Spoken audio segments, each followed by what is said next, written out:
All right, guys, welcome back to the Performance Matters podcast. Coach Myles here. I'll be your host today, joined by Coach Aidan. How we doing? Pretty excited. This is our first time doing a podcast together, and we have an awesome topic coming up for you guys, okay? So whether you're a coach, athlete, parent of an athlete, you name it, you're going to derive a ton of value and benefit from this podcast, okay? So stay tuned. You won't be disappointed. All right, so quick shout-out as we start every show to our main sponsor, Pete Method Photography, the premier sports photographer in the Niagara region. Whether you want to hit up his website, petemethodphotography.com, or hit him up via email if you have any inquiries or questions, petemethodphotography@gmail.com. Hit him up. You will not be disappointed. Okay, other big shout out, as we do every year, our Squattoberfest party is coming up. This year it's going to be on October 24th at 5 p.m. That's a Friday, okay, Friday before Halloween. And this upcoming Monday, this is going to get released on Friday. By Monday, you must have your t-shirt orders in. Please. Okay, so please and thank you. That is going to be the absolute deadline. Monday after this show is released, so that's going to be October 13th. That is the last day to order your shirts, okay? Designed by our very own Destiny Renton. A little bit biased, but I think probably our coolest shirt yet. All right. Shout out. She's great. Yeah, massive shout out. She did a phenomenal job on that, so make sure you grab yours. You will not be disappointed, okay? That's going to be due Monday. I'm going to say it one last time. Monday after this show. Do not miss it, all right? Link in the bio on our Instagram. Get your shirt. Get your squats in. Let's get a PR. Let's have some fun. Woo! Okay, so today's podcast topic. Last week we had a big podcast about our internship program, and we discussed how our interns have a ton of different topics that they learn every week. Right. One of my favorite ones being program design. So last week was program design. Now this week is more advanced program design principles, right? So say quote-unquote basic last week. Now we've progressed to some of that more advanced stuff. And I really think as we were going through the meeting yesterday, we have our weekly meeting with them, I thought this would be a really good podcast topic for, like I said, coaches, athletes, parents, everything in between. Well, you're talking about how we can go on and on about it. So, why not? Yeah, exactly. This could be a 3-hour podcast. It could be a whole course we could teach. It's courses we've taken. We call it Advanced Programming Part 1, eh? Maybe? Yeah, exactly. we might have to return to this one day, because I could talk for days. But nonetheless, I think if we can get a little bit of a introduction to it today anyways, we can get some people kind of on the right track. Right. I think the biggest problem today is that we live in like an information overload world. Yeah, we've gone through it a few times where everyone's really chasing that extra data point, extra detail that is going to be the one silver bullet to their programming, but kind of really is built upon the basics, which should never be forgotten, right? Yeah, I think the biggest problem is with this information overload kind of era. There's so much good out there, and there's probably equal, if not more, bad. Right, so people are like, oh, I would never get an Instagram workout or YouTube workout. Well, to be honest, a lot of them are actually really good. Right. The problem is a lot of them are equally horrendous, and to the untrained eye, maybe you don't know how to filter through what's good and what's not. So that's kind of what we're here to discuss today. Well, yesterday we were talking about all these fancy, shiny new workouts and programs that look really awesome and amazing, but if you actually break it down, then there's not really any value at all. Right. It just looks fancy. It looks exciting, which is, I guess can grab a lot of attention, but grabbing the right attention is a whole other battle. Yeah, and is it really going to get you to the results you want? Probably not. No. Right, so the example we had yesterday was, a lot of well-meaning young athletes will look up to professionals in the same sport that they play and be like, how's so-and-so training? Mm-hmm. What's she doing? What's he doing? That's what I got to do if I want to get to that level, right? So you'll see something like, the example I used was Derrick Henry. Yeah. Right, one of the best running backs in the NFL. Maybe not this year so far, but, hey. all-time season left, I guess. Yeah, you could argue he's on some type of all-time list, right? And you might look at him and say, hey, he's doing these videos in the offseason where he's got the one foot on the Swiss ball and he's doing the hands on the bands, doing chaos push-ups, and he's got the chains on the neck. Mm-hmm. I want to play like him, so that's what I should do. Right? Again, it's well-meaning, it's well-intentioned, but guys, to be honest, you really think that Derrick Henry did that to look like how he does and play like how he does? Of course not. No. Right? He went through a full college strength and conditioning program, high school probably as well, obviously. Now still in the pros. He's squatting, benching, deadlifting, doing chin-ups, whatever. Crazy amounts of weights on the basics. Well, yeah, so to say, he's mastered the basics. Exactly. Right? And when you master something, you have to find a way to progress. So he's onto these crazy things. Yeah. Because that is how he's progressing. Right. Adding more weight on the bar, at some point, it's not going to give, there's a huge amount of diminishing return with that kind of thing. That's a big principle I was going to mention, exactly. Right. Diminishing returns, right? Mm-hmm. Where the effort that you're outputting is really not proportional to the result or the benefit you're going to derive. Right. Of course, that's going to happen for anyone who's watching the podcast, right? As I train harder, I'm going to get better. Then eventually there's a point where that is going to level off, right? You don't just do the same program every offseason, put another 2 inches on my vert, put another 50 pounds on my squat, rinse, repeat. It's not going to, unfortunately, linearly progress like that. Well, if that happened, then why would you ever need to change any program ever? Yeah, exactly. If it was always working, then okay, I'm going to do the same thing, get more results, and just keep doing that. But unfortunately, that's not how it works. Right. I guess fortunately for us, because then you wouldn't need a coach, right? Yeah. Bit of a double-edged sword, but nonetheless, yeah, the point is, like, it's also funny, if you look up Derrick Henry's training, there's still tons of videos of him in the offseason now doing hill sprints, basic jumping, skipping, hopping, bounding, basic lifts. That just doesn't really get posted online because it's not crazy, it's not sexy, right? Right. He's at the point where a lot of that conventional training only might hit some diminishing returns, so of course he's going to have to spice it up. But that's the thing, too. Don't be fooled. He's still doing the basics as well, right? So the quote that we opened our meeting with yesterday, it sounds like a little bit of a mouthful, but we said to the interns, we said, here's a not so gentle reminder. Advanced program design is just a mastery of the basics. Programming is a complex interplay of sets, reps, tempo, rest periods, and implements and methods used, right? Frequencies, you name it. It's not the flashy garbage with no rhyme or reason that you see all over Instagram.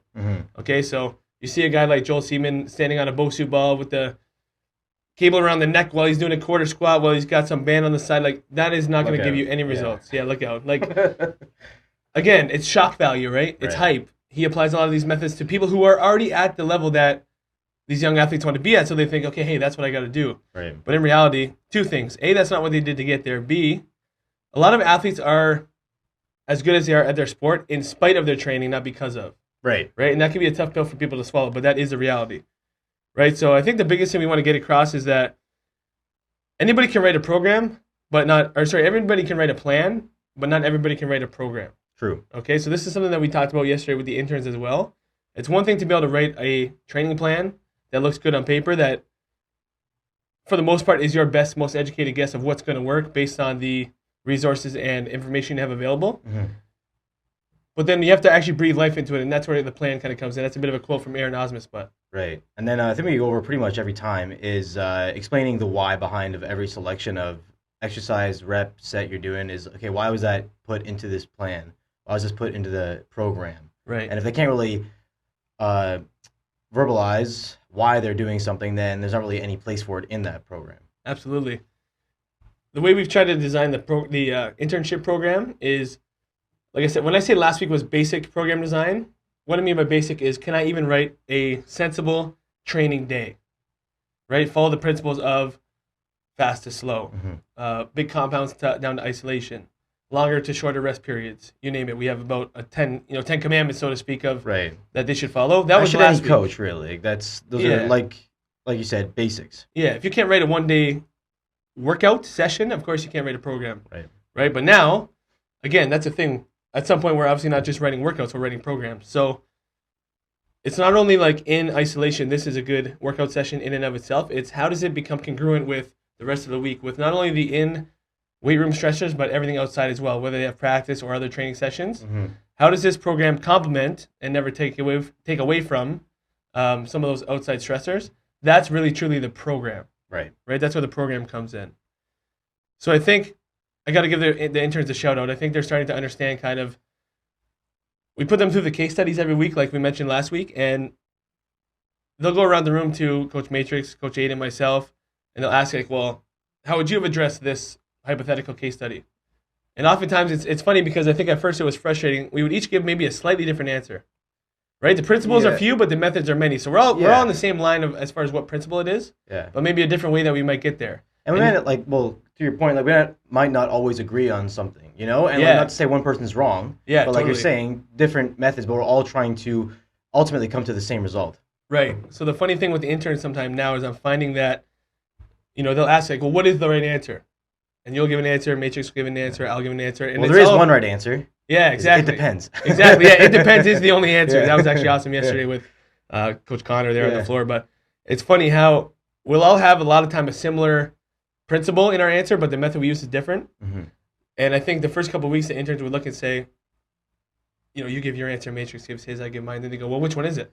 And I usually go, all of them, and also maybe none of them. Yeah. You don't really know until you try, but all we're really trying to do is put the most sensible, logical, hopefully theoretically optimal, choice as far as the programming into action. And then, of course, it's a hypothetical situation, but we're going to have to see what happens when the rubber meets the road, right? Right. And then I think one thing we're really trying to get across to them, like I was saying a second ago, is like, can you actually, like, it's not really the answer, it's the why behind the answer. And if whatever makes the most sense behind that why is what you should really be listening to. Right, exactly.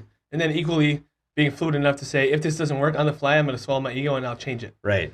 Right. That's the other aspect too. A lot of coaches get married to that Excel spreadsheet or that, if you're on an app, whatever, that workout that you wrote, you're like, I put so much education and time and thought into that. Like, we have to see it through. And then you end up kind of forcing things, right? Where it's like, no one's doubting or questioning the fact that you put a lot of thought into it, but if the live bullets start flying and it's not working, you have to be able to call an audible, right? You watch sports, like say football, you call a play in the huddle, you line up, you have a whole different defense that, oh my God, this play's not going to work that we thought we called, right? Kill, you get the audible going. And that's just poor coaching. If you're not able to adapt like that, like that's really a huge part of being able to do this. And I think it's ego too, right? Yeah. It's, man, I put so much thought into that. Like, come on, like, we got to see it through. Mm-hmm. Maybe, but a lot of times maybe not, right? And you have to be able to put your ego aside and remember it's not about us, it's about the client or the athletes in front of us, right? Right. So, kind of discussed the programming side of things a little bit. Like I said, some basic principles, big exercises to small, meaning like, for the most part, you're not going to put your biceps, triceps, calves, all that stuff, and then go and do like a big bench, chin up, squat, whatever. Right. For the most part. That's a big principle for us. Longer to shorter rest periods, right? Because again, when you're doing a lot of those compound things, you need more time to recover versus like, after a set of bicep curls, probably 30, 45 seconds later, I'm ready to go. Right? Or my rest could be, I've just did my bicep, now I'm doing my tricep stuff. Yeah. Whatever it may be. More complex to simpler. So again, something like a snatch is literally like pretty much every joint, muscle in your body at the same time. I need that coordination. I need to be fresh. Of course, I'm going to put that at the start of the workout. Yeah, it's really complex. You got to be thinking about it a little bit more. You're going to want to do that after you've gassed yourself out from 3, 4, 5 different lifts. Yeah, not only am I muscularly fatigued, right? And but I'm also going to be like, my CNS is going to be fatigued at that point too, my central nervous system. So these are some of those basic principles of how to write a workout.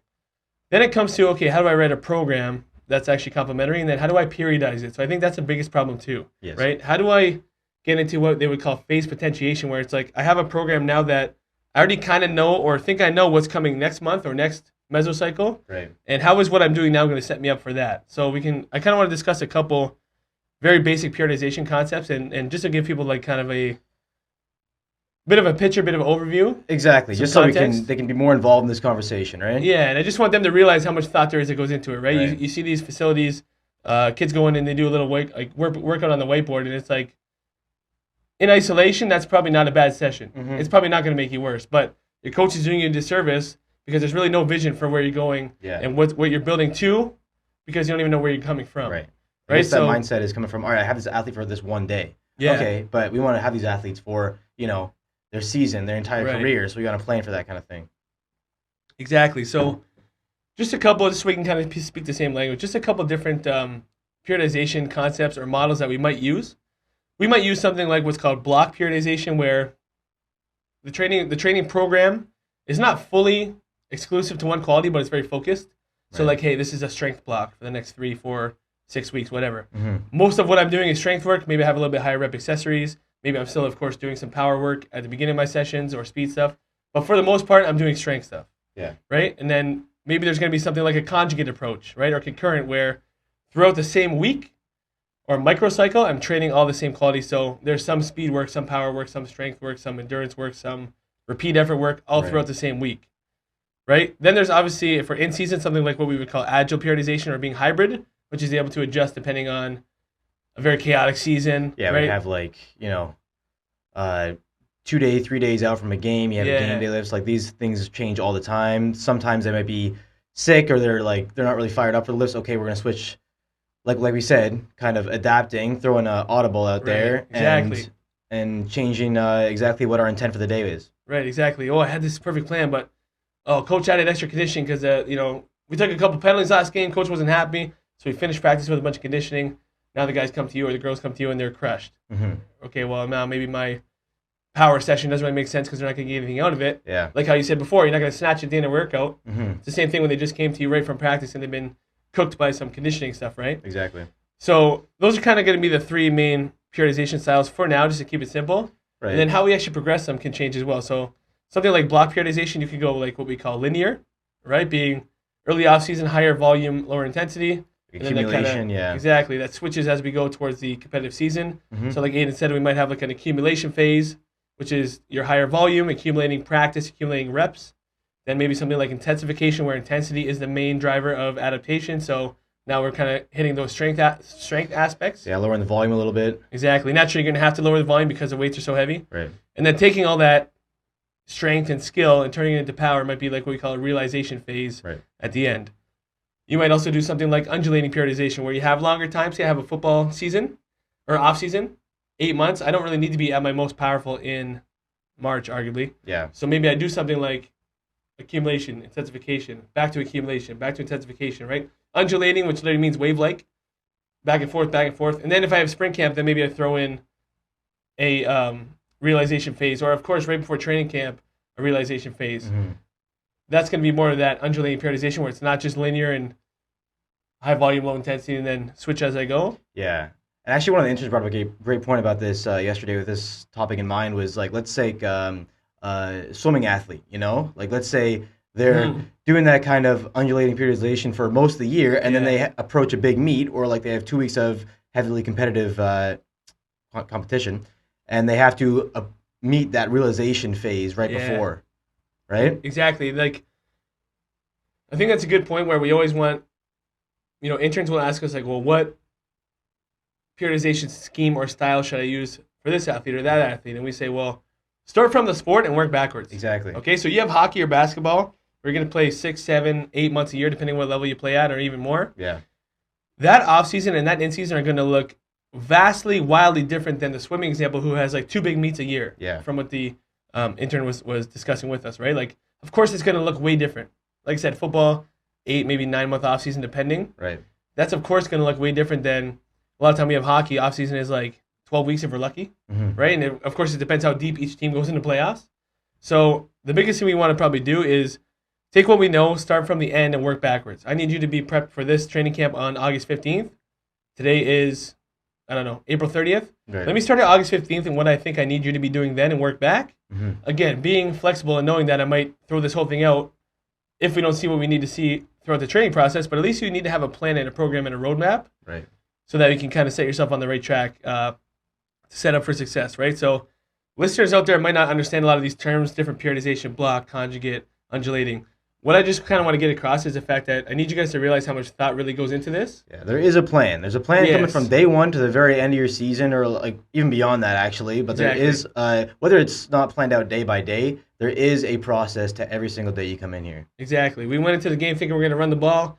They stacked the box. Okay, let's throw it. You know what I mean? Like, there will be adjustments, but guess what? Like, there is always a plan in place. Absolutely. Being fluid, being able to adjust, but nonetheless, there is always a plan. So, another thing we always kind of preach, especially with exercise selection, is we always fit the exercise to the athlete, not the athlete to the exercise. Right. Okay, so it's no secret. You go on my Instagram, I love doing Olympic lifts. I love snatches. I love cleans. Can every athlete do them? Of course not. Right. Am I going to force them into a mold and say, hey, you must do this?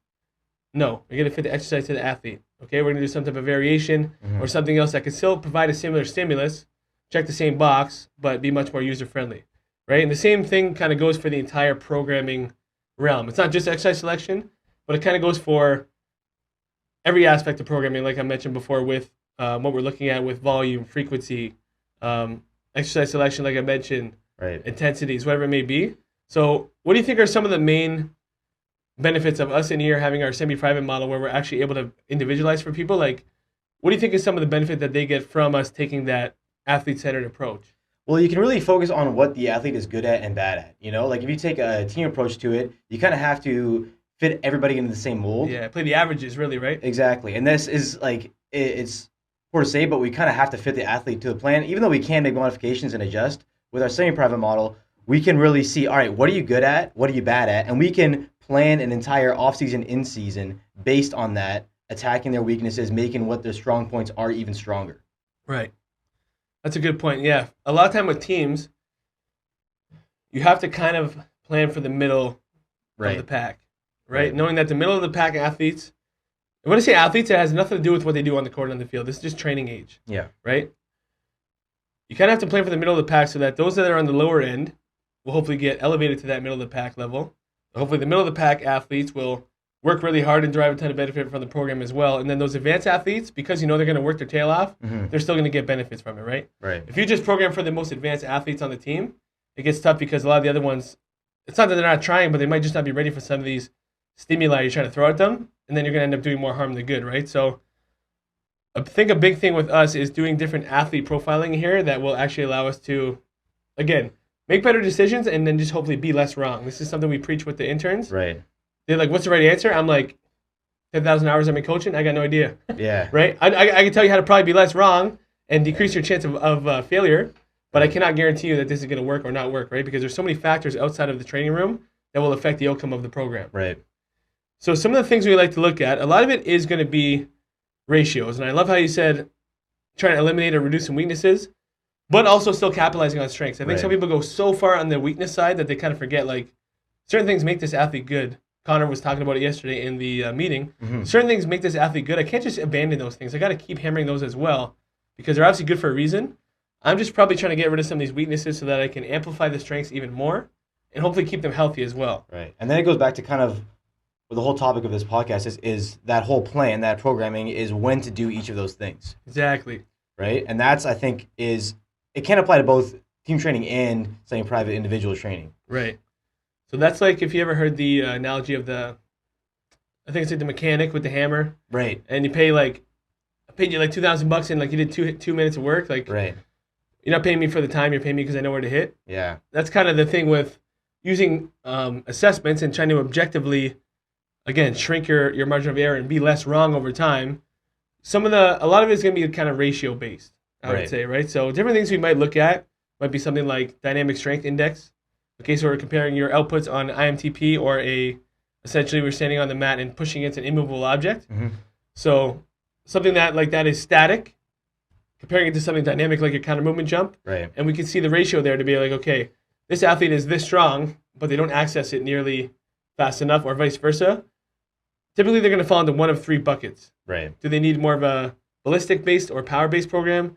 Do they need more of a strength-based program? Would be the two kind of bookends. Mm-hmm. Or then that hybrid in the middle, do they need kind of a concurrent approach? Both, yeah.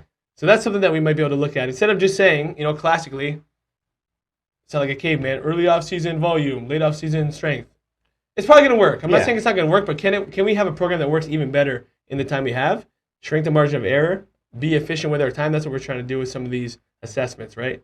So there's that dynamic strength index. Okay, we can see, do I need more strength, more power, or some type of mesh or mix? Right.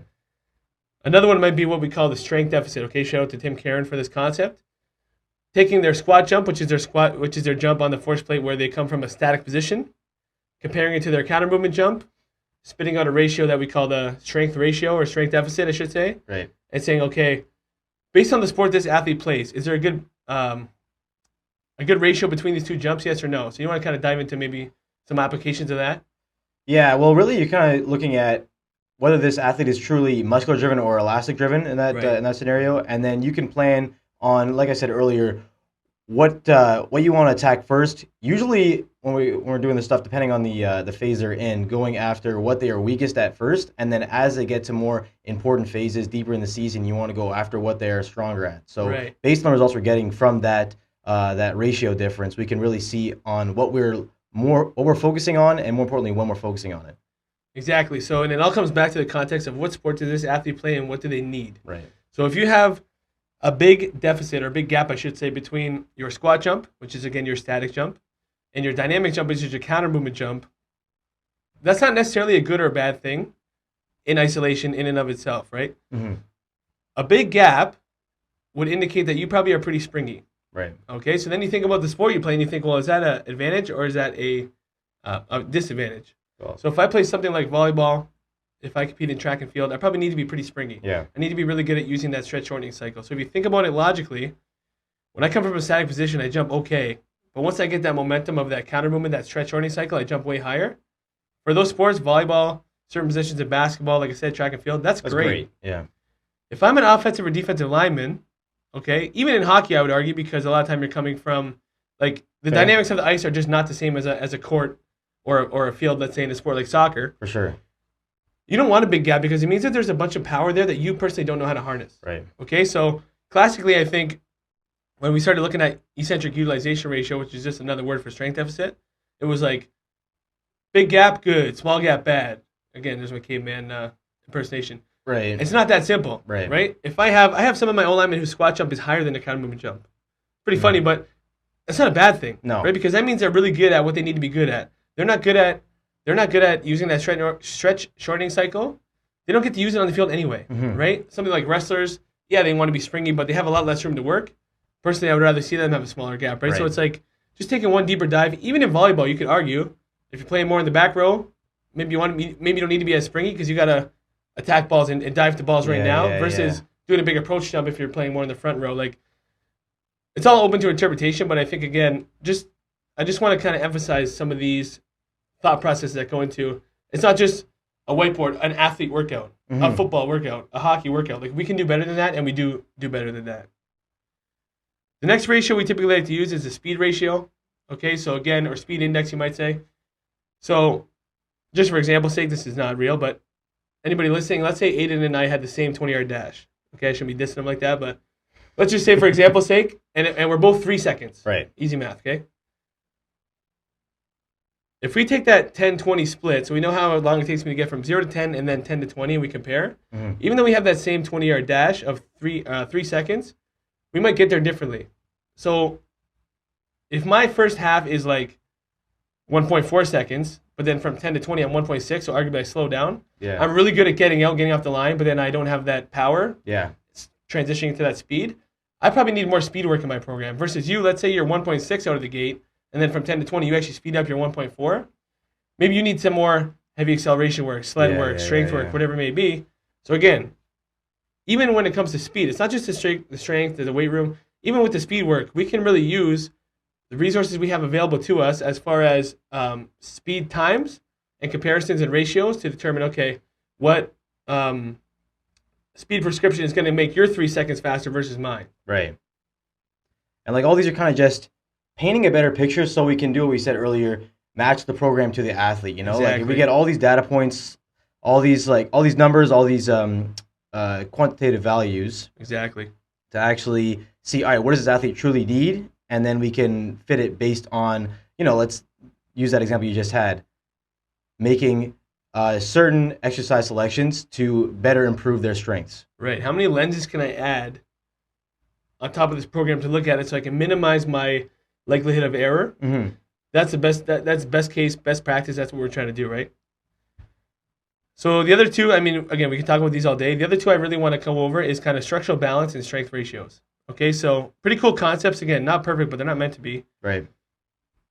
Essentially, you can actually use the lifts that we're doing in the weight room and compare them to each other to say, okay, do I have a limiting factor? Is that maybe going to set me up for potential of injury, or if nothing else, limit my performance when I look at certain exercises compared to each other? So again, none of these are original concepts. Taking these from Poliquin, taking them from the Kilo principles. If you look at something like your bench press as a measuring stick or a frame of reference, right? Whatever your 100% of your bench press is, if you go ahead and compare your overhead press, your incline press, your dip, and your chin up to that 100% bench press, you can kind of derive some pretty cool insight into what maybe is weak or lacking and what you need to work on most, right? So you hit that bench plateau, and whether you're kind of getting those achy, joints, little stupid injuries creeping up, or you're just like, I just cannot hit a PR. I don't know what's going on. I'm on the plateau train. I'm on the struggle bus. Right. And you go look at your incline press, which is supposed to be around 90% of your bench. 90, 91, yeah. And it's like, 88, you're probably fine. But if it's like 65, 70, hey, might not be a bad idea to throw some more incline press in there. So this is what I mean. These don't have to be perfect concepts. But there's people out there that are like great on the bench, incline sucks. Or you see it all the time. Overhead, they can get in the position. It's not a lack of mobility, but they're just, overhead pressing is piss poor weak. Right. Hey, maybe we should spend some more time overhead. We're not saying you remove the bench from the program, or maybe you do just briefly, right? But then guess what? You go and hammer some of these weak points. You come back, that bench is probably going to feel better. And from what we've seen and what we've studied and what we've read, it's probably going to look better as well. Right. Right? As far as both the execution of it and obviously the numbers on the bar. So again, we could talk all day about this. That could have been its own podcast. I just want to get across the point that you have a group class, hey, we're all going to bench and then do some accessories and then we're going to do chin-ups. Yeah, it's probably going to work, okay? I'm not going to lie to you. It's not that it's not going to work, but we can do better than that. Let's shoot with a sniper instead of a shotgun, right? And here's some of the ways that we do that. At the end of the day, you don't coach programs, you coach people. Yeah. Right? So the program only works if it fits the athlete's reality. So next thing I want to talk about that we discussed yesterday with the interns was load management and monitoring. Right? So the biggest thing is that you can't optimize what you don't monitor. you can't optimize what you don't monitor, but also the catch-22 is that we also can't drown in data. So do you want to maybe kind of discuss some ways we do it and some things that you don't want to get sucked into? Sure, yeah. So when you talk about don't drown in data, that is true. We want to really just look for data points that matter, really. Like you could look at somebody's jump and there's a billion different data points and different metrics, yeah, sure, you want to use, that you can look at, but really looking at what you talked about earlier, the data points that matter for the athlete and that sport. Right.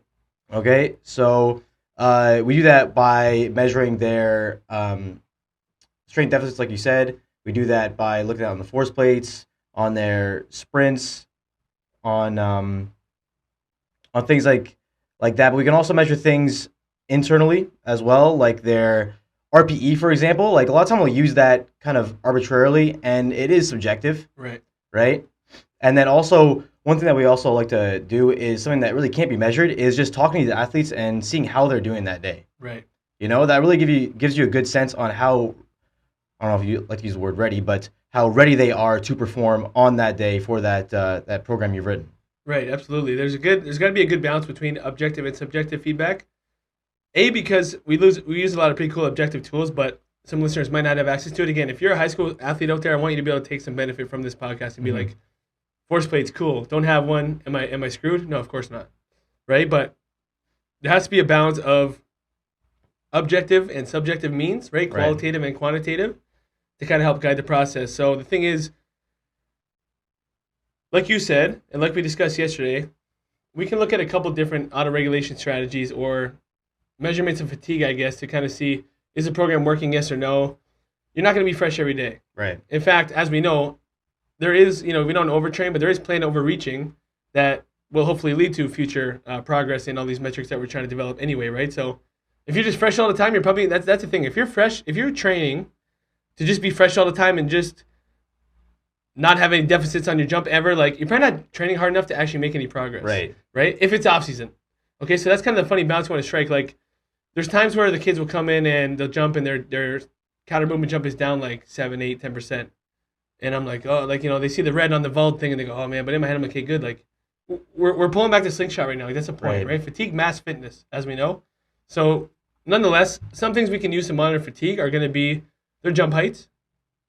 We can do, we have the grip machine that we can use. We don't often use it because we have the jump mats, but it is a very good, very low-cost tool because your grip is a very sensitive indicator of your central nervous system readiness. So again, as long as you're trying as hard as you can with that grip gun, if you know what your baseline best number is, you can compare to that on any day and be like, hey, I'm 5, 7, 10, 15% less than normal. Like, let's just have a conversation. Right. Let's not hit the panic button. Let's just have a conversation. I don't know. I feel fine. I slept. I ate. I whatever. Okay, then we might proceed as normal. That's fine. Right. But if you're like, fuck, I didn't sleep.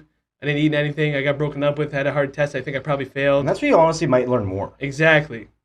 Exactly. That's the thing is, a lot of time the tech is just quantifying what you think you already know, or it's just leading you to ask better qualitative questions. Right. Which is still valuable. That is the value of it. But a lot of time that's because athletes want to be tough, which is good. Yeah. But sometimes that leads to like they're gonna withhold information. Like they don't want to tell you any of those things because it looks soft. Yeah. I didn't sleep, but like who's gonna carry the boats, right? I'll suck it up.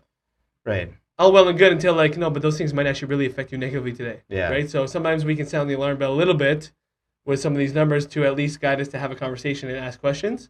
And now the thing is you're gonna increase buy-in because now they actually feel valued, like you care about them as a person, not just an athlete. Yeah, you're not just another number on the board. Right. Absolutely, 100%. So some of the things we use are the force plate jumps, like I mentioned. You could use that grip gun as well. This is another reason why we love using velocity-based training. Okay, so velocity-based training, contrary to popular belief, is not just for doing dynamic effort speed work. Okay, another concept that we introduced to the interns yesterday, all it is a measurement or a proxy of intensity, right? So you may look between 0.8 to 1 meter per second. Classically, people would argue that's like strength speed, right? Moving heavy weights fast. Right.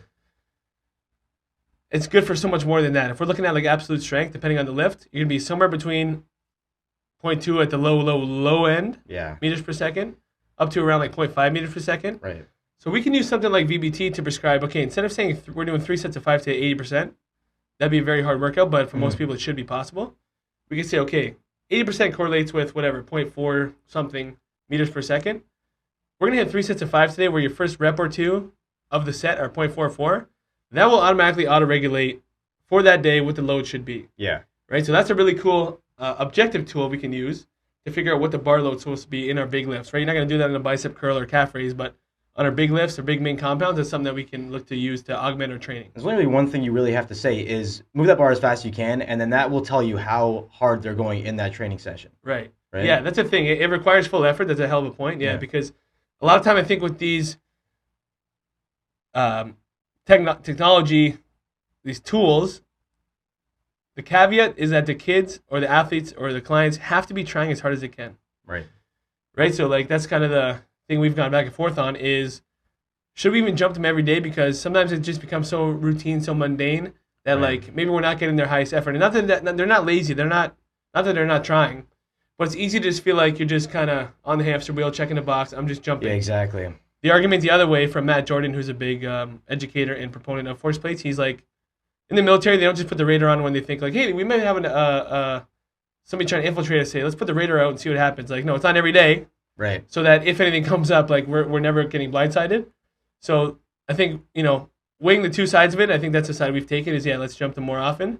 But there are definitely conversations either way of, pros and cons as to why we might want to do that. But anyways, we could even look at speed as far as running them on the gates. Yeah. And see, okay, like, if you're like a tenth of a second slower than normal, right? Like, usually there's going to be a bit of a couple hundredths of a second either way. Yeah. No big deal. But if you're like a tenth or a couple tenths of a second, like, that might be another signal to either adjust the session, adjust the volume. There might be something there where we're going to have another conversation and see really what's going on. Or just keep that in mind. If they're struggling with a lift later on and be like, keep that in mind, okay, they're not really performing at their max output today. Yeah. I'm not going to get on them about, like, not moving as fast with a specific lift. I know they're, like, going through something maybe based on a conversation you had when you found out their sprint times, their jump heights were a little bit lower. Right. Yeah, it's a good point, too. Sometimes we're actually not even going to adjust the session, but we are adding context. Right. Put a little star beside it, right? If we're in the app, whatever, make a little note on the journal. Hey, today was all the metrics were down. Right. They told me, they promised me they felt fine, but just keeping in context if you're wondering, like, how come the progress went pretty much linearly up, but this one day had a spike or a dip. Right. It might provide some of that context for sure. Awesome. I think the main takeaway is that monitoring is about decision-making, not just data collection, right? So we always say, too, don't just collect data for the sake of it, right? Use tech to quantify what you think you already see, and then you can make a decision from there. But at the end of the day, measure what matters and use it to drive smarter adjustments. Would be the take-home point.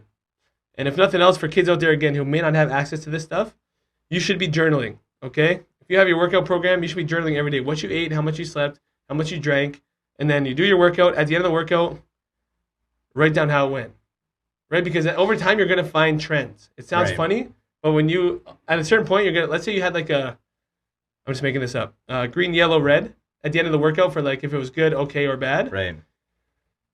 After an off season of training, go back and look at all the green days and find some commonalities.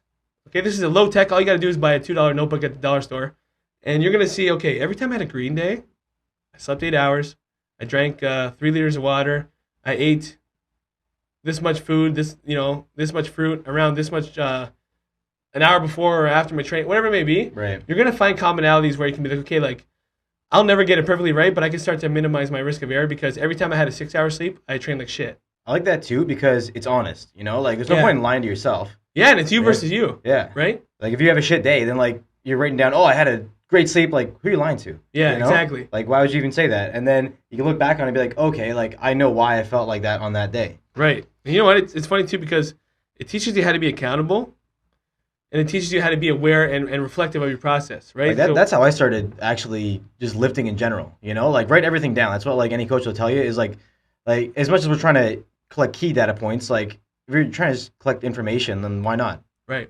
That's, to be honest with you, that's why I post all my workouts on Instagram. Like, yeah, I like to be able to show people like, hey, I'm a coach that actually walks the walk. Mm-hmm. But for me, it's honestly kind of like a bit of a diary too. Like every time I'm like, man, what was my workout last week and how much weight did I do? I just look on the Instagram and boom, there it is. Like you need to have, my point being, you need to have some method or some way of tracking what you're doing. Yeah. Otherwise, you're just throwing shit at the wall hoping it sticks, right? Which is really not going to get you. You're not training, you're just working out. Exactly. You're not. That's a hell of a point. You're not training, you're just working out. Perfect. So now getting a little bit more into the actual programming side, right? The advanced programming, so to speak. Right. true performance programming connects the dots, right? The weight room, the field, and everything in between. So like I mentioned before, we're trying to make a congruent program or plan, not just a one-day workout, right? So we need to think of training as kind of like a performance continuum. Right. Right? We have so many things that we need to check, boxes we need to check off, things we need to develop in different quantities, okay, depending on the person, the time of year, the athlete, the training age, you name it. But we're looking at things like force, power, velocity, speed, hypertrophy, endurance, and then, of course, specific skill as well, right? Yeah. A guy like Derrick Henry, like we said, he probably could spend a lot more of his time now doing the skill stuff. Probably a ton more recovery as well. I'm not saying his skill is not developed. What I'm saying is him adding another 20, 40, 50 pounds on his squat is probably not going to make him play any better. Because he spent years doing that. Exactly, because the base of that pyramid is so wide that now he can actually have a higher peak, right? So some things we might like to do as athletes get more advanced, so to speak, is start using some more fun methods like contrast and complex training. Right. Okay, so what does this mean? This is essentially taking advantage of post-activation potentiation. So using something like a heavy lift and then an explosive exercise in the same plane and pattern to increase my output on that explosive lift. To potentiate, yeah. Exactly. So all we're doing, guys, is taking a lot of the things that we've developed. Like you've been doing a lot of heavy lifting. You've been doing some explosive stuff as you've been increasing your training age. Now let's organize it in a way that it complements each other. Okay, what we're trying to get across to you here is this is what advanced is. This is not throwing a band on the ball and trying to throw it. This is not trying to mimic a spike in volleyball with a chain on your back. This is shooting with a sniper instead of a shotgun. This is narrowing the margin of error. This is getting a little bit closer to how can we optimize what we're doing. So now that you have this really good base of strength and power and technique, more importantly, now I can do something like a trap bar deadlift for a couple reps into like a box jump. I can do a heavy bench press into like a medicine ball throw, right? You're only really limited by your imagination, but the point I'm trying to make here is that you can take advantage of the tools you already have and arrange them in a way that's going to actually increase your outputs. And that's why setting that foundation is so important, because those things become kind of impossible or even more dangerous when you don't really have that strong foundation built upon basic movements and understanding the tempos. Tempos are a huge skill or a huge tool that really help us make sure an athlete understands how to perform the technique and pattern correctly before you adding in these advanced training or program designs.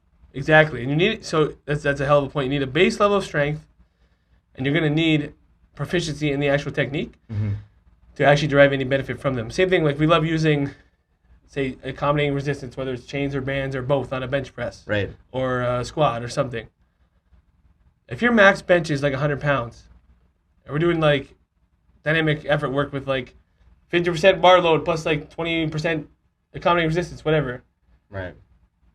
You're getting really good at being explosive with like 70 pounds of load. Right. Like what sport is that really going to help you in? Right? So of course you're going to need to push up that max output so that, again, your operational output becomes higher as a byproduct, right? That's a tide that raises all ships. So you can do, just making up numbers, you can bench at least like 200 pounds. Right. You can do squats with like, 250, 300 pounds. Like, yeah, now you can start to use some of the submaximal work and learn how to recruit those fibers faster and be more explosive with it. But there's got to be that base level of strength before I start trying to get fancy or cute with it, right? Some of these advanced methods like you mentioned. For sure. And before I start actually trying to pair them together to have them, they're not going to be able to complement each other if I'm not even doing either one well in the first place. Yeah, absolutely. Absolutely. So now that we have an athlete who's got a decent training age and, they can start to use some of these assessments and we can kind of figure out, okay, this athlete needs this kind of program, that athlete needs that kind of program. Now we can really start to hone in and say, okay, how can we periodize for this athlete or team? Because in a team, we do our assessments as well, right? And we can still bucket. I don't want to say that, I don't want to get it twisted that team training is just super vanilla. We can still write 3 programs for one team type thing. You just might not write 12 different programs for a team of 12. Right. But so let's actually kind of talk about that real quick, how we can maybe bucket athletes on a team so that we can have maybe 3 programs going at once in the same team session. Right. Well, I feel like it really depends on the sport, but you can have positional differences within a team. Right. Right? And those positional differences can require different athletic demands. Right. Right? And then typically an athlete within that bucket will require different training emphasis at different points in time. Right. So when designing a program, let's say you're on one team designing 3 different programs, you can bucket an athlete. All right, these group of athletes are more elastically driven. Yeah. These guys are more muscularly driven. So we can create different programs for that same team within Right. different goals in mind. Right. Right? Exactly. So that's a good point. So taking all the assessments we kind of talked about, plus some others that we haven't mentioned because we only have probably an hour to talk about this stuff today. Right. You might not write 12 different programs for a 12-person basketball team, but you could probably, like you said, you could probably break it down and say, okay, we have a muscular-driven group who needs to work on this certain quality. We have an elastic-driven group. Then we have maybe a hybrid group. Yeah. And here's going to be the 3 programs that, mathematically, hopefully it works out that they're 4 of each. Yeah. May or may not happen. But in this hypothetical perfect world, here's our 3 programs going on at the same time where, like, as you rate the program now as a coach, it's like, okay, the A block of the workout is the explosive block. But what's an explosive exercise for a muscularly driven person might be different than what's for a elastic driven. And then we go to our strength block. What does this guy need versus that guy based on their archetype? And all the way down the workout. So you have that skeleton of the program of, say it's a full body workout, again, concurrent model, just making this up on the spot. It's like an explosive total body. Then the B series is some type of lower body strength, and then upper strength, and the accessories at the end. You can take that skeleton, okay? So this one's more for the coaches out there. Don't let yourself get overwhelmed. Don't get lost in the sauce, right? You can take that skeleton and write a workout or a program that's going to actually get every athlete what they need, right? Without having to write maybe 12 programs for that 12-person team. But you can still narrow the focus and make sure that each athlete's getting what they need when they need it. Right. It's funny, we talk with the interns how advanced programming is as much of an art as it is a science, right? So like I said, we're just kind of manipulating over time. Everything is data. So seeing how certain athletes will react to shorter or longer rest times, higher or lower volumes, right? Like, I might think high volume is like, I don't know, making up numbers. I'm going to squat, I'm going to do like 5 sets of 6. That's heavy. I think that's like high volume, let's say, right? Maybe I do, maybe I don't. Just making up numbers. You take a marathon runner and do like 5 sets of 6, they're like, I feel like a walk in the park. Yeah, man, give me more. Yeah, you know what I mean? They could do 10 by 10 and they'd probably be like, oh, it was easy, which, maybe they wouldn't do that. But point being, it's all going to be relative to that athlete and that client. And that kind of only is going to be figured out over time as you train them and see what works and what doesn't based on the adaptations you're trying to get, right? Right. So looking at things like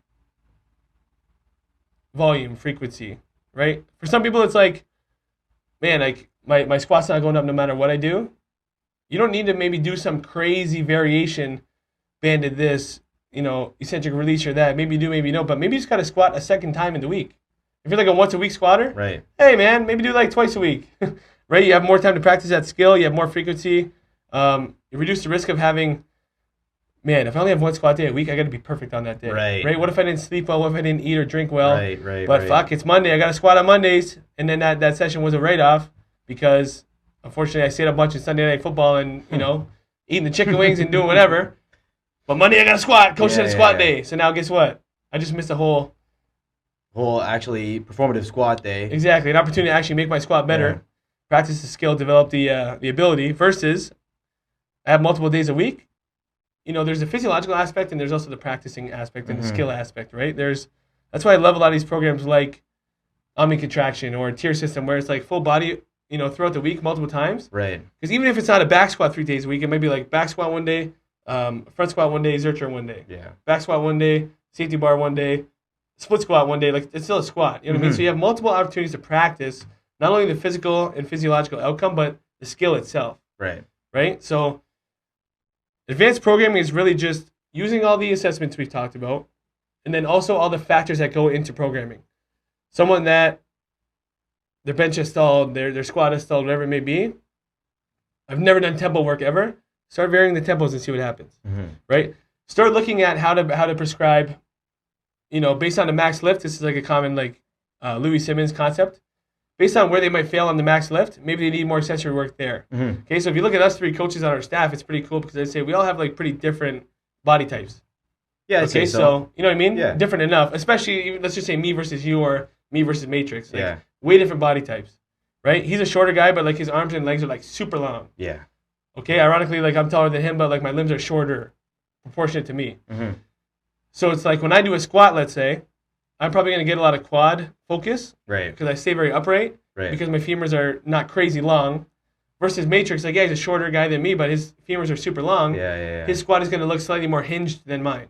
So his posterior chain is going to get a ton more work just from squatting. So now we go to pick the accessory work. Like if we have the same accessory work as each other, one of us is just adding insult to injury, right? If we just had to pick, obviously this is not how it plays out in the real world, but if we each just had to pick one accessory lift to do, and I already got a ton of quad work in my squat, and now I go and do heel elevated, rear foot elevated, like split squat. Mm-hmm. There's a bunch more quad work, and he does the same thing. It's great for him because he's complimenting what he didn't get in the squat, but me, my posterior chain is, again, not getting a ton of work. Versus, like, maybe for me, I needed more of an RDL, more of even a rear foot elevated split squat, but I'm sitting back even a vertical shin. Like, it's not always just the exercise, but it's how we do it, right? How we execute it. I like that because it's kind of going in. You can do that for an entire program in like an athlete's profile. Well, that's just going into one lift specifically. Right. And that you can apply to like everything the athlete is doing. Exactly. You know, like all their metrics, their body type, their sport. You can apply that same kind of principle on what they really need. Exactly. To make that same, like let's say you're two athletes trying to get better at the same sport, trying to apply different accessories, different lifts in to make them both better. You know, they require different things. Right. This is not even true, but I'm just making this up. Where does Myles fail his bench? Let's say right off the chest. Mm-hmm. Okay. Where does Aidan fail his bench? He can't lock it out. Yeah. Just to make two like polar opposite examples. Kind of true, actually. Yeah, I mean, I probably can't lock it out either, but just to make it so it's like a, apples to apples, two polarizing examples. Right. So we go to the accessory work. I'm stuck on the chest. Maybe on like a secondary day or something, I need like pause bench. Or dumbbell pause bench, or bottoms up off the pins. Yeah. Not that those exercises wouldn't help you, but maybe you need like board press. Maybe you need tons of more maybe you need chains to really overload that lockout because your lockout is not as good. Maybe I suck at the bottom, so like I need more rows to keep a more stable platform to press from. Mm-hmm. So you kind of just filter it down. Like here's my bench, is my indicator lift. What's going to build that? What's going to build that main accessory or supplemental? So like for you, okay, so my main is like my bench is that I'm trying to improve. I need more board or like chain presses or something. Right. Or floor press. What's going to build that? More tricep work. So whether that's a JM with the dumbbells or like tricep press downs or skull crushers, like you can just keep filtering it down. Mm-hmm. And the program will almost write itself at that point. Exactly. Based on what you suck at. Right? The main lift is going to give you a lot of stimulus and me a lot of stimulus, but it's going to be different what you get versus what I get. So for a lot of people, it's like, well, I already get a ton of. It's like this is actually kind of universal, but most people get a ton of front delts in the bench. So, like, I don't think in 8 years of doing this job, and I don't think I've ever once prescribed a front raise. Yeah. Right? Right? And you laugh, but like you see it out there, people doing front raises. I'm like, why though? Right? People are 3 times a week, and I'm also adding front raises. Like, dude. You know what I mean? You're just pouring gasoline on the fire, really, in a bad way. Versus, like, how many people have you ever seen and be like, yo, your rear delts are way too big? Probably zero. Right? Probably zero. Or even if they are huge, that's never going to be a problem. Mm-hmm. Right? That's only a good thing. So it's like trying to complement what maybe that lift is not giving you. Again, that goes back to the structural balance and how different lifts are going to hit different people. The ratios, yeah. Exactly. Where do I fail at? What can I do to maybe strengthen that position? Even if we're both doing that board press, like I mentioned, but from different spots, right? Mm-hmm. Just varying that. Or like a bottoms up, yeah. Exactly. Sometimes the best assessment for how to improve somebody's certain lift is the lift itself. Right. Where do you break down in that? Right. That's again, that's not an original quote. That's like Louis Simmons, 100%. Where you break down is going to tell me what you need to do more of. Right. And sometimes it is that thing. Sometimes it is working some of the smaller muscles in isolation to fix that thing. And sometimes it's both, right? Right. Take that and apply it to sprinting, right? If you can't, you can like, we're learning more from Les Spellman and stuff. If you're watching a sprint and somebody's ankle hits the floor, or their foot hits the floor and the ankle collapses. Right. Maybe they need some of the arsis stuff with the ankles. Yeah, holding, right? So, that kind of thing, yeah. Exactly. So it's not even just from looking at the lifting perspective, but now it's like dynamic movements like sprinting. Because some people will listen to this and be like, I'm an athlete, I don't care about bench. Right. Take the principles and apply it, right? Well, just what you said, it applies to an entire sport, entire athlete, really. Exactly. And having a better bench is never going to make you a worse athlete, so who cares? It might not make you better, but it's not going to make you worse. So you know what? Yourself. Okay? The biggest thing here with the advanced programming, though, is that observation, communication, and adaptability are the main programming tools, I would say, based on both objective and subjective feedback. Right. Understanding athlete feedback, body language, energy, intent often reveals more than data, or it helps you. The data will help you kind of see what you thought you already saw, right? The jumps didn't look too good. Well, yeah, I saw them when I wasn't looking. They thought I wasn't looking. They're rubbing their hamstring. They're they're rubbing their shoulder, whatever it may be. We're trying to balance analytics and intuition, right? There's going to be some times where you see a metric that you're like, oh, I really didn't think I saw that. So a good thing I jumped them, or a good thing I sprinted them because I wouldn't have saw that otherwise. But it's kind of cool. A lot of time it kind of shows you what you thought you already were going to see, right? Yeah, just like we talked about earlier. Exactly. I think the best coaches know when to they can feel when to push and when to pull back, right? Get it while it's hot. Sometimes we go off because this is the problem with like the sports science and load management. It gets a bad rap because people automatically think load management is reducing load. Yeah. But it's used equally as much to be like, hey, either this person's not getting enough load. You see a lot of these a lot of these college or professional teams using like GPS in practice to measure like sprint speeds and distances. Mm-hmm. A lot of time it's like, hey, that person hasn't sprinted enough of their highest threshold this week in practice. They need to get more, right? Or in this case, we can look and say, hey, like, you're feeling really good today. Your warm-ups are flying. Let's hit a PR today. Right. I know you have your PR plan for next Friday. We're going to do a plus set, but you know what? Let's go ahead and get it while it's hot. That's something I learned from Clarence Layler, and like to be honest, I hit more PRs doing that than anything else. Mm-hmm. Right? So maybe you don't want to come in the gym and just max every day, but there's got to be an aspect of you also want your athletes to be able to compete and be ready to compete at any given time. Right. So there's that kind of mental aspect too of it. That's kind of funny. We talk about a lot too, kind of like load management, like you're saying earlier. Is we really like to carefully monitor an athlete's amount of court time, ice time, whatever, and use that to dictate what they're doing in the weight room. You know, like if they're getting a lot of minutes on the court, then we may try to pull back a little bit in the weight room because they're already getting gassed out pretty hard. If they're getting less time on the court, ice, whatever, all right, they have a little bit more to give in the weight room to actually make them better perform maybe one day once they actually do get that ice time, that court time, that field time, whatever. Exactly, and being fluid with it because you have guys that, man, I've been like deep on the bench all season, but this week I actually played a ton. Mm-hmm.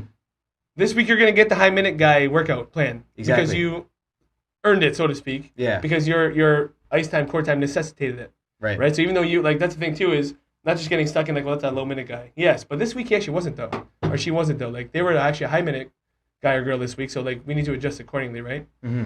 The biggest thing with the advanced programming, I'd say, is that it's just going to be looking at the small details, exercise selection, sets, reps, tempo, bar speeds if it's appropriate, right? And kind of making those adjustments, right? Again, watching, this guy or that girl, like, I feel like their quads are pretty weak based on every time they squat, their knees are like shooting back, right? Mm-hmm. No matter what I cue them, put them up on the wedge, it's still the knees are shooting back, like the quads are weak.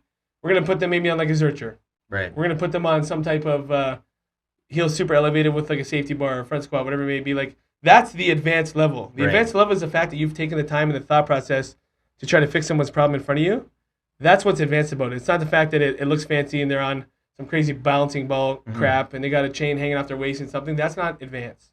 Yeah, I got guys that like Dan, maybe he's just like nice guy, but like every time I write something new for him, he comes to me, he's like, man, you really got me in every place that I really needed. And that one I feel like is kind of a measure of advanced programming because you're taking time to look at him and what he needs. All right. And then maybe it's always not going to hit its mark, but you're trying though. Exactly. You as a coach are taking the available information in front of you and trying your best to minimize that client or athlete's risk of failure. Exactly. Right. And who was that? Dan. Yeah. Awesome. And I mean, I'm sure you can name every one of your clients, but that's a recent example. Well, he just popped out to me because I remember he always takes the time to actually say like, oh man, this one really got me. Yeah, and that's why we do not write workouts on the whiteboard here. Right. Okay. I have to say it again for the 100th time because you as a client deserve more than that. Right. You as an athlete deserve more than that. The whole point Dan's making is that if he looks around in the room, nobody else is carrying around the same program card as he is. 100%. Right? Because of Dan has different needs than anybody else. Okay? And athletes and clients out there and parents of athletes, if you're taking your kid to a performance facility and they're doing the same effing thing that every other kid is doing, you should start asking questions because it's not good enough. And hopefully after this podcast, you'll start to understand why. If your coach can't answer why, then that's a big red flag. And that's a real fucking red flag, exactly. If you don't know why some of these things are included or not included in the program, if your kid is doing the same exact thing as everybody else, that should be a red flag. That's not good enough. They deserve more. You deserve more. End of story. So the biggest thing I want to finish with, Aidan, is kind of dispelling common programming myths. Okay, and we kind of have gotten into it before, like I said. Careful what, just trying to replicate what the pros are doing. Right. But I think a couple more of these that we had written down are going to be really impactful too, because you hear these things over and over again. Like it's 2025 and we're still hearing some of the stuff that was around when we were athletes and it was misinformation then. Right. So some myths like we just talked about, more variety equals better results. Let's dive into that, why that's not true. Yeah. Well, actually, one thing we did talk about this a little bit in the meeting yesterday with their interns is that we can take the same lift, and if it is still working or if they just need a little bit of variety, it doesn't have to be an entirely different lift.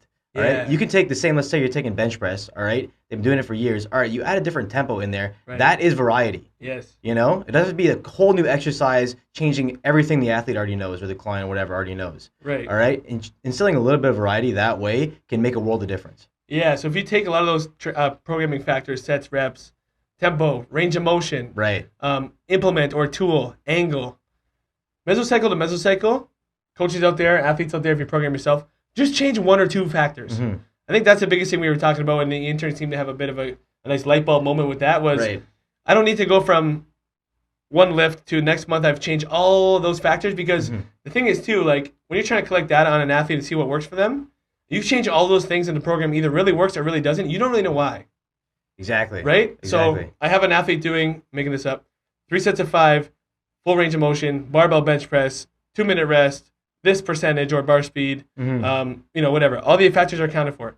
And then next program I go, and all I change was I switch it to a Swiss bar. I do the same exact prescription. Right. Then month 3 I go back to the barbell, and their barbell got better. I could say, you know what? It's because of the Swiss bar. Probably. Because that's all I changed.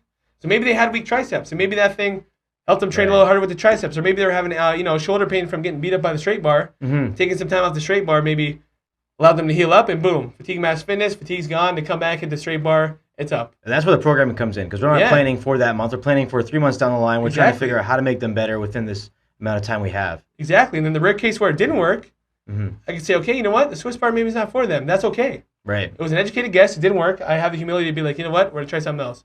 But if you go and change, I go from, especially with a new athlete, like some of my older or more seasoned athletes, I do make some of bigger changes, but if I go from this month,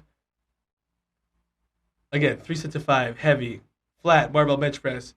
And next month in that, I go short rest, 3x10, Swiss bar, overhead. Like, it's so far from being the same thing that it's not even comparable anymore. Right. So now, again, if that main indicator lift doesn't go up, you don't have a clue why.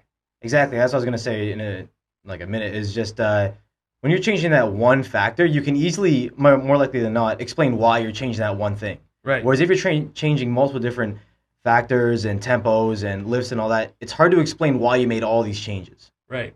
100%. And the kid's going to ask you, and you'd be like, I don't know. Because it should be a collaborative process where, like, if it does or doesn't work, and then they go, why didn't it work? And then you can say, well, my example, maybe we switch to Swiss bar. For a lot of guys similar to you, you know what I mean? Train a lot of people similar to you, that Swiss bar seemed to help them. For you, it didn't. That's okay. We'll go back to the drawing board. Right. Whatever it may be. For you, changing the implement wasn't the silver bullet like you mentioned. Maybe you need something else, and we'll come back to the bench after, and it's going to go up, right? Right. A lot of these myths we've already covered. All athletes should train like the pros. Again, unfortunately, the stuff you see them doing is not really what got them there. Right. Not only that, a lot of them are the way that they are in spite of how they train, not because of it, right? You see all these guys doing these stupid ladder drills. That's not why they're good at football. Sorry to tell you. Ladder drills are fun. It's a decent warm-up, right? It's probably not making you worse, but time spent on there, it's certainly sure as hell is not making you better. Right. Okay?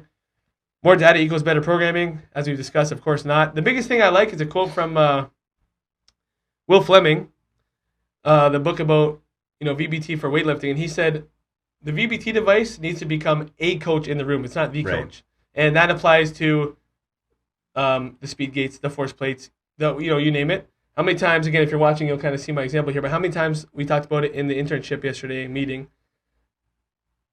staring at the phone or the iPad. Oh, 0.71. Come on, you got to be 0.8. Oh, there it is, 0.8. Not even looking at the athlete or client and noticing that, hey, for the 0.8, they completely didn't even hit their range. They freaking bounced on the lift, whatever it is. Ass was off the bench or chest is dipping in the squat, but you go, wow, way to go. Like, I want a 0.8 because that's strength speed, isn't it? We got to try to fight that urge to let that tech become the coach. You're the coach. Be the coach. You're the one in charge. It's a tool for your coaching. Exactly. You're in the driver's seat. Let it augment your process and let it help you kind of confirm or quantify what you think you're already seeing. Right. That's the biggest thing. At the end of the day, there's a massive difference between what's popular online and what actually drives long-term progress. Right? Really good progress, really good training doesn't get posted a lot online because it's not sexy. It's like boring. 100%. You watch it you watch all our videos all summer. We had a big segment of every day doing like the daily posts of workouts. And if to the naked eye, if you went through, you'd be like, wow, they're sprinting again, squatting again, sleds again, split squat, again. I'd be like, all right, I can do that. I've seen that everywhere. Oh, nothing. Oh, they're not changing too much over there. We are. Hopefully now you understand how many things are changing. But to the naked eye, it's like, oh, they're just doing all the same stuff all summer. Like, that's boring. Well, you know what's not boring? all the touchdowns these guys are scoring, all the goals are put in the back of the net. You know what I mean? The championships are winning, the rings. You want to talk about boring? That's not boring. It takes the boring work to earn a lot of that fun stuff at the end, right? That pot of gold at the end of the rainbow. I actually really like that, how you made that one post about all those guys you're coaching in football. Yeah. And the actual things they were doing on the field and the things they were doing in here. Right. Right? And they were doing a lot of things you might have seen before in here, Yeah. but I like how it translated to what they're putting out on the field. Right, exactly. Well, all summer I post that shit, and you guys might look and say, oh, it looks boring. You know it's not boring? Right. The end zone's not boring. Right. The back of the net's not boring. You know what I'm saying, player? Come on now. Scoring those goals, those all-star nods, that shit's not boring. Those recruiting visits, not boring. Exactly. What's the term they use sometimes? It's entertaining, right? Like entertaining, but entertaining. Oh, yeah, That's not what it's about, man. It's just this. Hey, keep the circus training. Keep the circus trips. Keep the circus tricks at the circus, man. Advanced programming is not about chasing novelty. It's about mastering fundamentals so deeply that you know how to apply them creatively when it matters most. That's what it's all about. That's a quote we had written down. That's one I love. That's what I want to kind of end with, right? Quick, I guess, call to action for you guys out there. If any of you young athletes out there want to send us your program that you're currently doing, whether you wrote it, you got it online, whatever, and you want us to review it, that's something we would happily do. Okay, so let's say from now till the end of October. Sure. Any athlete out there wants to get a little bit of feedback on the program they're currently doing, free of charge, send it over to us, DM, email, whatever. We'd be happy to look at it. We'll give you some feedback, okay? But I think for today, that's probably pretty good. Yeah, like we said, this could be a full course. I mean, it is a course we teach with our interns. We went over quite a few topics as far as advanced programming goes. Like, we can go into any one of those topics and make a whole different podcast. Exactly. This is multiple weeks. Our master's level interns are learning this stuff, and they're, applying it better and better every week. We don't expect anybody listening to this to completely change their life, in one podcast. But if nothing else, understand where we're coming from. That there's always a method to the madness, right? And we're just trying to be less wrong over time, right? Shrink that margin of error. Okay, right. But for today, guys, that's Coach Myles and Coach Aidan signing out for the Performance Matters podcast. You can find us on Apple, Spotify, YouTube, wherever you listen to your podcast. All right, till next time, peace. Peace.